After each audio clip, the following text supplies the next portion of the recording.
আঞ্চলিক আবহাওয়া কেন্দ্র কলকাতার দৈনিক আবহাওয়া আপডেট ভিডিওতে আপনাকে স্বাগত। আজ রাজ্যের সর্বনিম্ন তাপমাত্রা রেকর্ড হয়েছে দক্ষিণবঙ্গের কল্যাণীতে 10 ডিগ্রি সেলসিয়াস, উত্তরবঙ্গের সমতল এলাকায় পুন্ডিবাড়িতে 10.1 ডিগ্রি, পাহাড়ের দার্জিলিংয়ে 3.2 ডিগ্রি এবং কলকাতায় ছিল 14.5 ডিগ্রি সেলসিয়াস। পূর্ব মেদিনীপুর, পশ্চিম বর্ধমান ও দার্জিলিং জেলায় সকালবেলা হালকা কুয়াশা দেখা গেছে।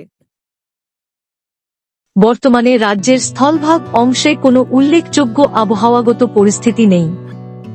আগামীকাল দার্জিলিং ও উত্তর দিনাজপুর জেলায় ঘন কুয়াশা এবং পরবর্তী 2 দিনে দার্জিলিং, জলপাইগুড়ি, কোচবিহার ও উত্তর দিনাজপুর জেলায় ঘন কুয়াশার সতর্কতা থাকছে।